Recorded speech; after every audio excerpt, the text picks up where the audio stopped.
नमस्कार दोस्तों, प्रेरणा का झरना सेमिनार के पार्ट 8 में मैं डॉक्टर जितेंद्र रेड्डी आपका स्वागत करता हूं। हम कॉन्शियस माइंड के बारे में सीख रहे थे। आपने इसके पहले कुछ पावर सीखा। उसके साथ मैंने कहा कि जागृत मन को ऊपर वाले ने कुछ जिम्मेदारी दी है। वो जिम्मेदारी क्या है? उसको चौकीदारी करनी है। किस चीज़ की चौकीदारी करनी है? हमारा अर्ध जागृत मन के पास कोई नेगेटिव कमांड नहीं चला जाए ना, उसकी कोई नकारात्मक सूचन नहीं जाना चाहिए। अब नकारात्मक सूचन कौन देते हैं? कभी कभी तो हम खुद ही दे देते हैं।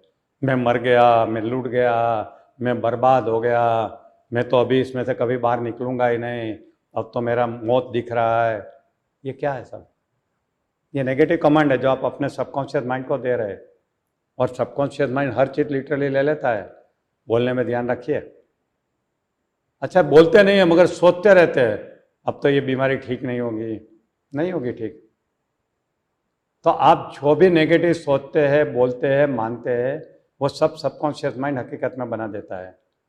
तो आपको पहले ये देखना है कि आप खुद तो मत भेजो नेगेटिव कमांड, क्योंकि आप ही अपने दुश्मन बन जाओगे और फिर दूसरे को ब्लेम करेंगे, ग्रहों को ब्लेम करेंगे, वास्तु को ब्लेम करोगे।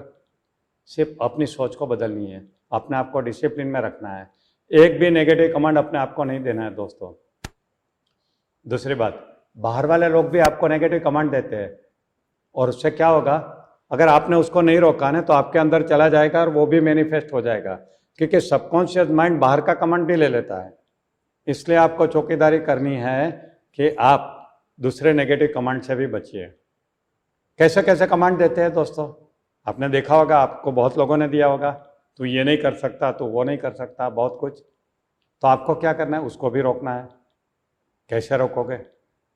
मैं आपको बताऊंगा। तो पहले इतनी बात समझ में आ गई कि आपके जागृत मन को ऐसी ट्रेनिंग की जरूरत है कि वो खुद भी नेगेटिव कमांड नहीं दे अर्ध जागृत मन को, और दूसरे के कमांड को भी रोके। चलिए एक बात बताता हूँ। एक बार मैं एक हॉस्पिटल पे गया था, तो उसके दरवाजे के ऊपर एक बोर्ड था। मुझे बोर्ड बहुत अच्छा लगा। उसके ऊपर क्या लिखा था मालूम है? उसके ऊपर लिखा था, यहाँ एक मरीज आया था, उसको बिच्छू ने काटा था, एडमिट किया, 4 घंटा इलाज किया, ठीक हो गया, घर चला गया। दूसरी लाइन लिखी थी, यहाँ एक मरीज आया था जिसको सांप ने काटा था, 12 घंटा इलाज किया, ठीक हो गया, छुट्टी दे दी। तीसरी लाइन लिखी थी, यहाँ एक मरीज आया था जिसको कुत्ते ने काटा था, 4 दिन इलाज किया, अच्छा हो गया, छुट्टी दे दी गई।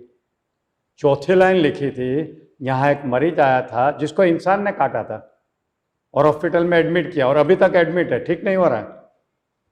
दोस्तों, ये क्या मजाक में लिखा था या इसमें मैसेज है? दोस्तों, ये मजाक नहीं है, मैसेज है। मैसेज क्या है कि इंसान को जब जानवर काटता है ना तो उसका इलाज पॉसिबल है, मगर इंसान को जब इंसान काटता है ना तो उसका इलाज पॉसिबल नहीं है। मैं आपको एक सवाल पूछूं, क्या इंसान इंसान को काटता है? आप बोलोगे हाँ। कैसे? दांत से? नहीं दोस्तों, दांत से नहीं, जबान से काटता है।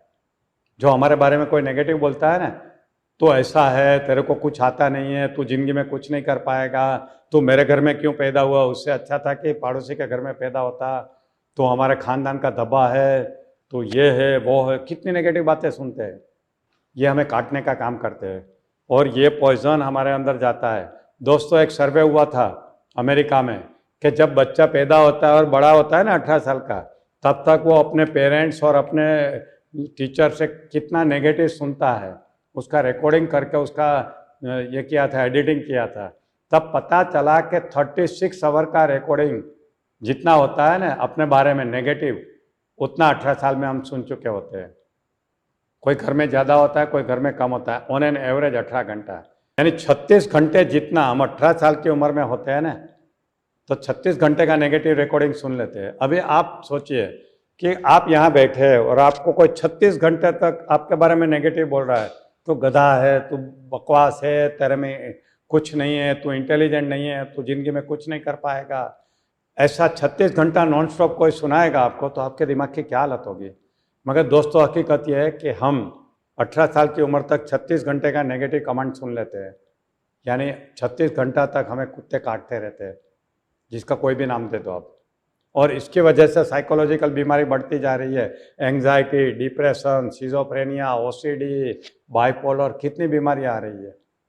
दोस्तों, अगर हमें क्या करना है, ये नेगेटिव कमेंट से बचना है, ये काटने से बचना है। अब हमें क्या करना है, देखिए, प्रिवेंशन एंड क्योर दोनों होता है।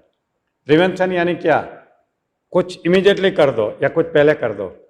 अभी हमारे मेडिकल में क्या होता है, जो फिजिकल बीमारी होती है, शारीरिक बीमारी होती है, उसमें दो चीज़ करते हैं, उसको टीका देते हैं, वैक्सीन देते हैं, या उसको फर्स्ट एड देते हैं। मगर ये फिजिकल बीमारी नहीं है, ये तो मानसिक बीमारी है, तो इसमें प्रिवेंशन भी मानसिक है। अब यानी कि वैक्सीन भी मानसिक है, टीका भी मानसिक है और फर्स्ट एड भी मानसिक है। इसका टीका क्या है दोस्तों, एक पावरफुल पॉजिटिव एफर्मेशन जो वियना की साइकोलॉजिस्ट एमिली कूने 50-60 साल पहले ढूंढा था, जो सेंटेंस है, day by day in every way I am getting better and better. दिन प्रतिदिन मैं और अच्छा होते जा रहा हूँ या अच्छी होते जा रही हूँ। इसको कहते हैं वैक्सीन। दोस्तों, डेली सुबह में 3 बार ये सेंटेंस बोलिए, day by day in every way I am getting better and better.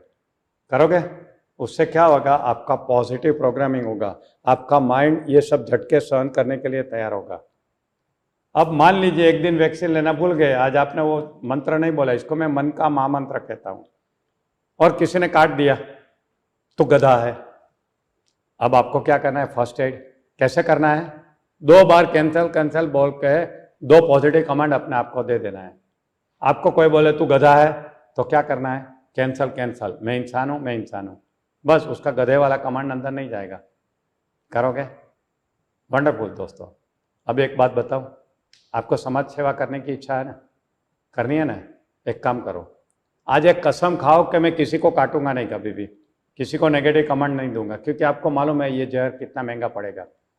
करोगे, एक प्रतिज्ञा कर लीजिए कि आज के बाद मैं कभी भी किसी को भी काटूंगा नहीं, और दूसरे काटे तो आपको मालूम है क्या करना है। दोस्तों, ये जिम्मेदारी आपके जागृत मन को निभानी है, निभाओगे। चलिए, ये पार्ट यहाँ पे ख़त्म होता है।